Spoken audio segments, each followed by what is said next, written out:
Tu vois, je me suis toujours demandé qu'est-ce qui fait que certains vont réussir et d'autres vont échouer. C'est vraiment une question très intéressante parce que peut-être que à un moment, quand soi-même on se dit ben, j'ai échoué ou je n'y arrive pas ou les autres y arrivent mais pas moi, eh bien je continue mon petit bonhomme de chemin sans faire de vagues et en espérant juste y arriver le plus longtemps possible et vivre. Voilà. C'est un peu dommage, je trouve, même si effectivement chaque vie est une chance, chaque vie vaut la mérite d'être vécue, et il n'y a pas une vie qui est meilleure que l'autre.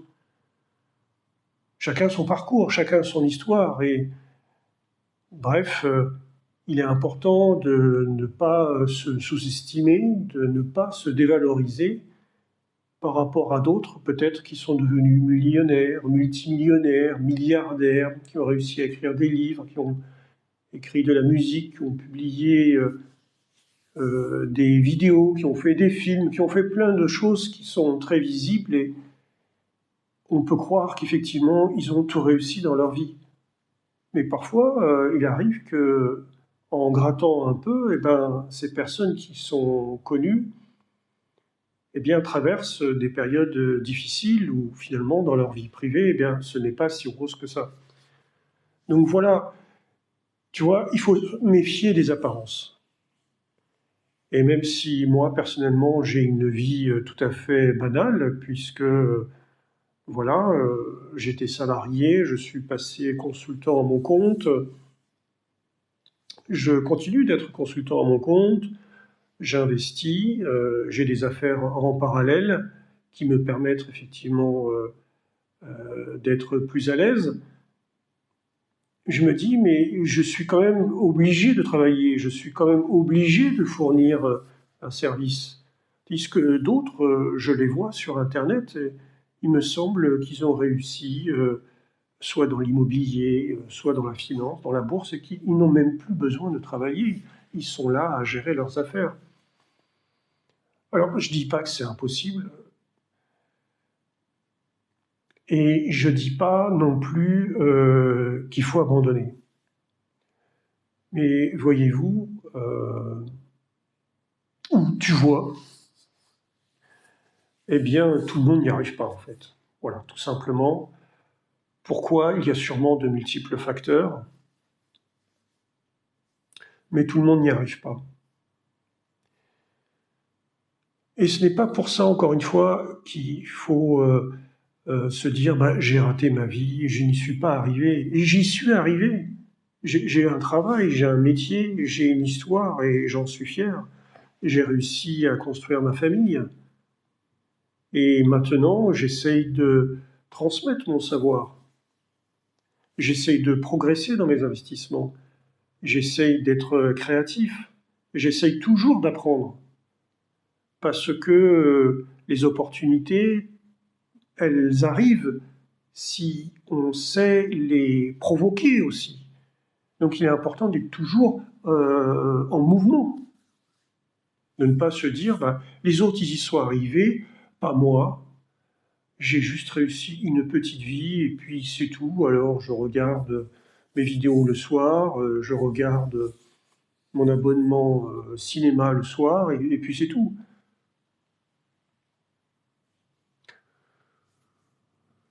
Bon voilà, alors souvent ce que j'entends c'est ah bah si tu passes du temps dans tes loisirs, ah bah si tu dépenses de l'argent à t'acheter une belle chemise ou si tu t'achètes une voiture ou si tu passes trop de temps à des jeux vidéo, eh bien tu n'y arriveras pas ou tu perds ta vie.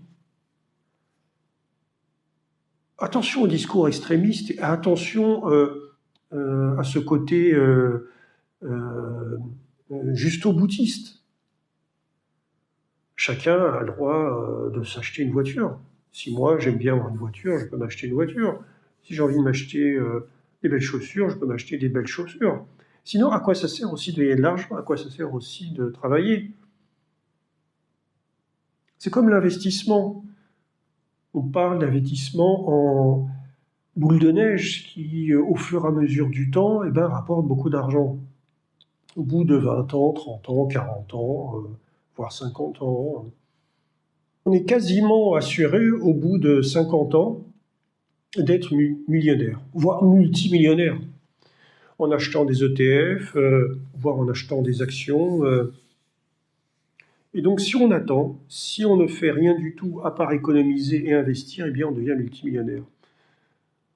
Maintenant, à quoi ça sert d'être multimillionnaire à 80 ans, de ne pas avoir vécu, de ne pas avoir voyagé, de ne pas s'être acheté un beau pantalon si on avait s'acheter un beau pantalon, ou une belle chemise, ou une belle casquette, ou que sais-je encore? Parce que, comme je l'ai déjà expliqué, et ça c'est très important, ce qui coûte le plus, c'est le temps qui passe. Il y a un équilibre à trouver, un équilibre entre l'investissement, le travail, les loisirs.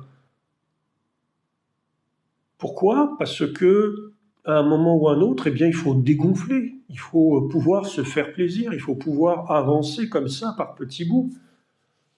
Je ne vais pas pendant des années investir, investir, et puis vivre juste avec un verre d'eau, m'acheter une baguette, voilà, et puis dépenser tout mon argent dans des ETF, dans des cryptos, etc.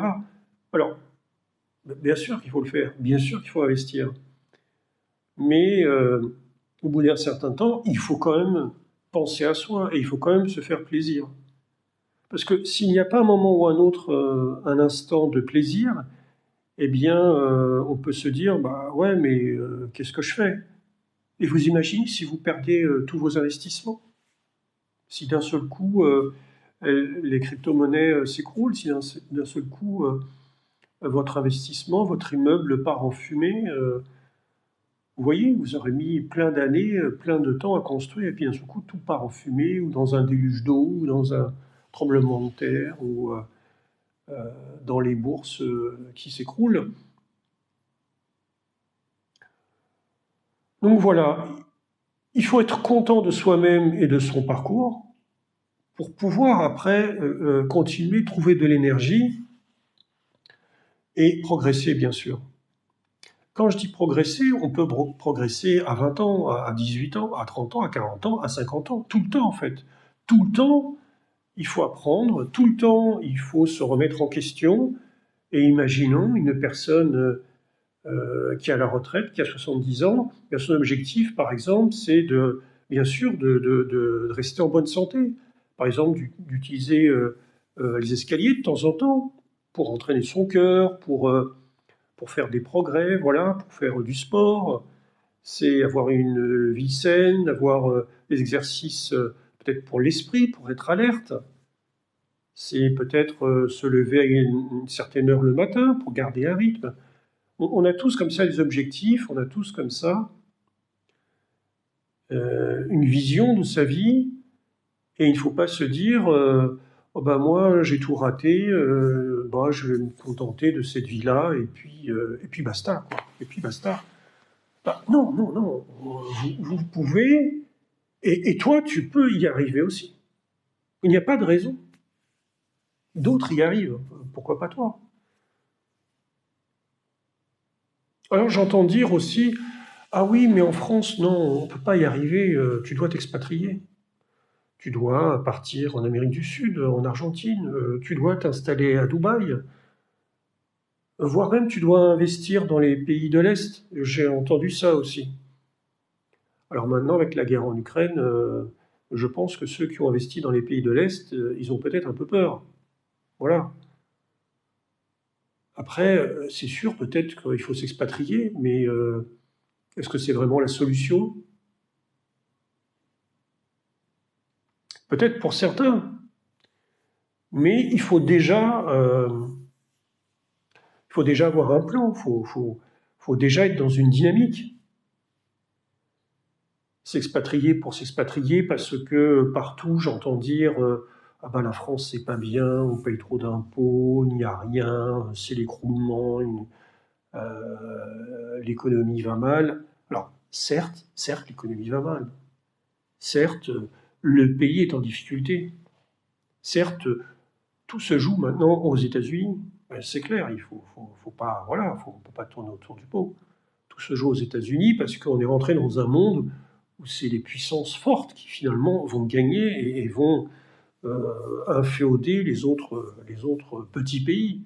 Et nous, bah, voilà, on est un petit pays en France. On va pas, voilà, il faut un moment, faut s'en rendre compte. C'est terminé la grande puissance.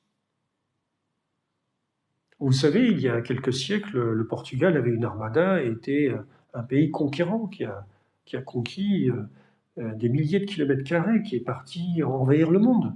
Pourtant, c'est un tout petit pays, minuscule. Mais le temps a passé et maintenant, bah, le Portugal, il est tel qu'il est. Et il peut être fier de son histoire, il peut être fier de son pays. Comme moi, je peux être fier de la France. Mais il y a un moment, il faut se rendre à l'évidence, l'Europe n'est plus ce qu'elle est. Alors on essaye de se protéger, on essaye un peu d'organiser les choses, ce n'est pas simple. Maintenant, pourquoi s'expatrier? Pourquoi tout ceci donne un sentiment, voilà, il faut partir, il faut aller voir ailleurs? C'est ce que je vois partout dans des vidéos. Est-ce vraiment le bon signal à donner à un jeune ou à un moins jeune que de dire tout le temps, à longueur de vidéo, ah oui, non, la France, là, tout est pourri, oh, les hommes politiques, là, ils sont tous pourris, ah oui, non, moi, je suis en Andorre, je suis bien, ah non, je suis à Malte, je suis bien, ah non, non, moi, je suis à Panama, je suis bien au Panama, c'est bien, c'est génial, ah non, non, moi, je suis en Amérique du Sud, c'est super, ah oui, oui, ah, mais pour eux, tout est super, ils sont dans leur pays, là-bas, tout est super, et nous, en France, tout est pourri, en fait. Il y a un moment, il faut être réaliste.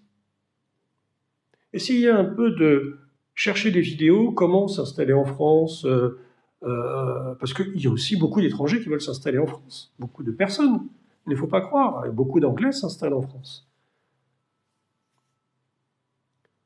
Et ceux qui habitent au Panama, peut-être qu'il y en a certains qui veulent partir du Panama, ou ceux qui sont à Dubaï, ils sont peut-être pas contents. Il y a peut-être, voilà, des côtés qui sont pas forcément très reluisants, comme on dit. Voilà, il faut en être conscient.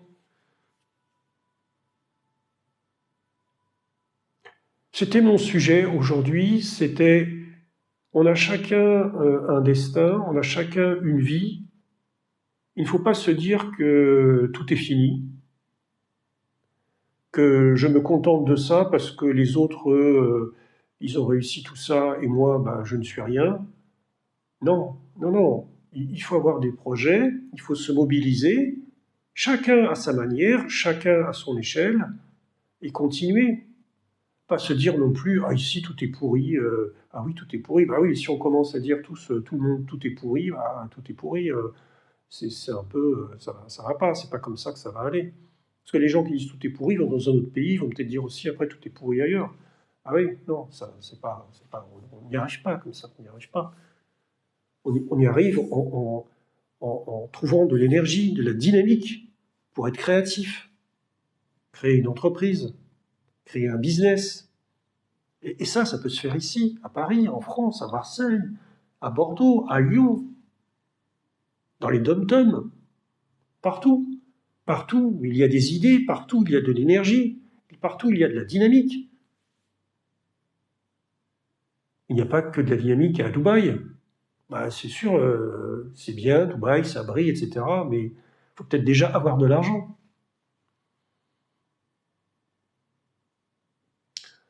Voilà. Ce que je voulais te dire, c'est que ici aussi, il y a des possibilités.